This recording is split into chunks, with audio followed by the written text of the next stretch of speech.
IAS institute నిర్వహిస్తున్న all India scholarship exam pass అవ్వండి 2 years ఫీజులో 50% మాత్రమే పే చేయండి. మీరు చేయండి.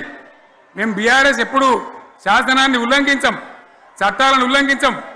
అయినా నేను ఒక్క మాట మళ్ళీ చెప్తా ఉన్నా, మీకు ఆల్రెడీ చెప్తా ఉన్నారు పార్టీ నుంచి, ఎక్కడ ఎవరిని మీ మీద అన్యాయం కేసులు పెట్టినా మన టీఆర్ఎస్ లీగల్ సెల్ వీరులు ఉన్నారు, మీరు భయపడే అవసరం లేదు.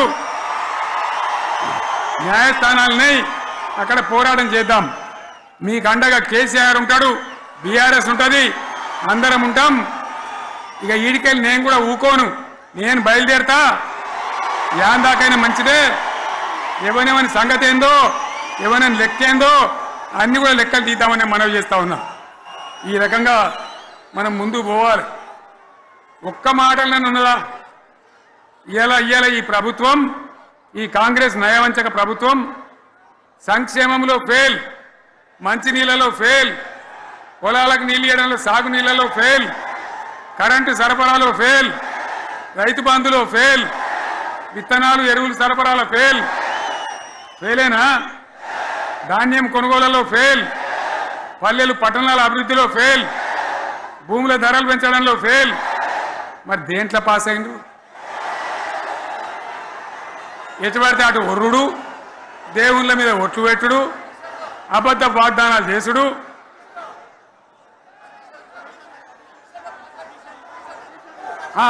కమిషన్ అట 20-30% కమిషన్లు తీసుకున్నాడు, సంచులు నింపుడు, సంచులు మోసుడు. అంతేనా? కరెక్టేనా ఈ మాట అన్నా? కరెక్టేనా? నేను చెప్పి అన్ని ఫెయిల్ అయిందా ఈ ప్రభుత్వం? నిజమైతే ఒకసారి చేతులు లేవటరు దయచేసి. స్టేజ్ మీద లేవటరా? ఫెయిలేనా? ఈ మాట 20%, 30% కమిషన్లని నేను అంటలేను. ఎవరన్నారు?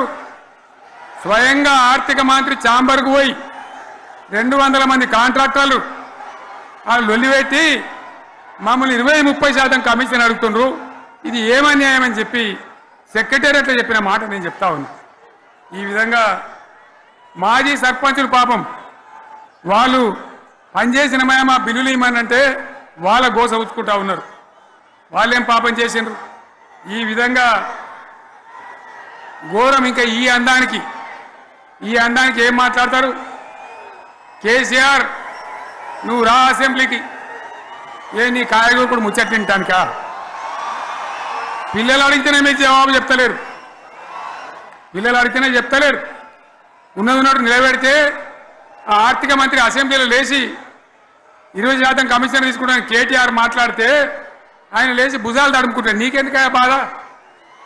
నువ్వు తీసుకుంటేనే నీకు బాధ ఉండాలి కదా. లేచి పేదలు ఉల్లి పెడతా ఉన్నాడు ఆయన అసెంబ్లీలో. ఈ విధంగా చాలా గందరగోళంగా, అవివేకంతో, అజ్ఞానంతో చాలా ఘోరం చేసి అడ్డమైన మాటలని చెప్పింది. దాంతో మనం కూడా గోల్మాలైపోయినాం. తీర్థం పోదాం తిమ్మక్క అంటే వాడు గుల్లే, మనం సల్లే. ఆ గతికి తెచ్చింది ఇలా ప్రజల గతి. మరి మనం కూడా, ప్రజలు కూడా ఆలోచన చేయాలి. ఆవేశం కాదు. గాడిదలకు గడ్డేసి బలరకు పాల్పడితే వస్తాయా? మరి ఇప్పుడు ఏం చేయాలో ఆలోచించాలి. ఓ తమ్ముడు అన్నాడు హైదరాబాద్లో, ఆయన ఇల్లు కూడా కొడితే, కేసీఆర్ అన్నా యాడున్నావు, నువ్వు రావాలి. కత్తి వాన్ చేతిలో పడితే యుద్ధం నన్ను చేయమని పడుతుంది. అంతేనా? ఇది కూడా విచారించాలి ప్రజలు.